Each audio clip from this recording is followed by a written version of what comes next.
തേനീച്ചക്കൂട്ടിലെ പുതിയ അംഗമായ ഒരു കുട്ടി തേനീച്ചയുടെ കഥയാണിത്.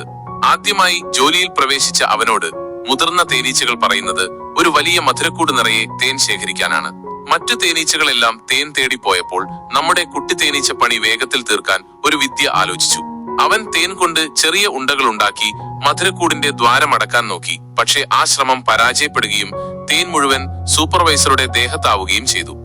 അത് കണ്ട സൂപ്പർവൈസർ അവനെ വഴക്ക് പറയുന്നതിന് പകരം കയ്യിൽ അല്പം മെഴുകുപുരട്ടി എങ്ങനെ തേൻ ഒട്ടാതെ കൈകാര്യം ചെയ്യണമെന്ന് പഠിപ്പിച്ചു കൊടുത്തു. പുതിയ പാഠം പഠിച്ച അവൻ ഷഡ്ഭുജാകൃതിയിൽ ഹെക്സാഗോൺ ഷേപ്പ് അറകൾ നിർമ്മിക്കാൻ ശ്രമിച്ചെങ്കിലും ചൂട് കാരണം അവ ഉരുകി താഴെ പോയിക്കൊണ്ടിരുന്നു. പലതവണ ശ്രമിച്ചിട്ടും പരാജയപ്പെട്ട അവൻ ദേഷ്യം വന്ന് ചിറകുകൾ വല്ലാതെ വീശാൻ തുടങ്ങി. അപ്പോഴാണ് ഒരു വലിയ കാര്യം അവൻ മനസ്സിലാക്കിയത്. ചിറകടിക്കുമ്പോൾ ഉണ്ടാകുന്ന കാറ്റ് തട്ടിയപ്പോൾ തേൻ ഉരുകുന്നത് നിന്നു. അത് കട്ടിയായി ഉറച്ചു നിൽക്കുന്നു. ഈ പുതിയ അറിവ് വെച്ച് അവൻ വളരെ പെട്ടെന്ന് തന്നെ വലിയ ഷഡ്ഭുജ അറകൾ നിർമ്മിച്ചു. സൂപ്പർവൈസർ വന്ന് നോക്കിയപ്പോൾ കണ്ടത് ആരും ചെയ്യാത്ത രീതിയിലുള്ള ഒരു വലിയ നിർമ്മാണമായിരുന്നു. ജോലി കഴിഞ്ഞ് തിരിച്ചെത്തിയ മറ്റു തേനീച്ചകൾ എല്ലാവരും തങ്ങൾ ചെയ്ത ചെറിയ ജോലികളുമായി വന്നപ്പോൾ കുട്ടി തേനീച്ച തന്റെ വ്യത്യസ്തമായ ചിന്തയിലൂടെ വലിയൊരു മധുരക്കൂട് തന്നെ പണിത് തീർത്തിരുന്നു. എല്ലാവരും ചെയ്യുന്നത് പോലെ ചെയ്യാതെ സ്വന്തം ബുദ്ധി ഉപയോഗിച്ച് പുതിയ വഴികൾ കണ്ടെത്തിയതുകൊണ്ടാണ് അവൻ ഇത് സാധിച്ചത്.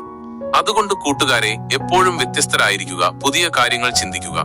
ഈ കഥയിലെ പോലെ പുതിയ കാര്യങ്ങൾ പരീക്ഷിക്കാൻ നിങ്ങൾക്ക് ഇഷ്ടമാണോ? ഇഷ്ടമാണെങ്കിൽ അതെന്താണെന്ന് പറയാമോ?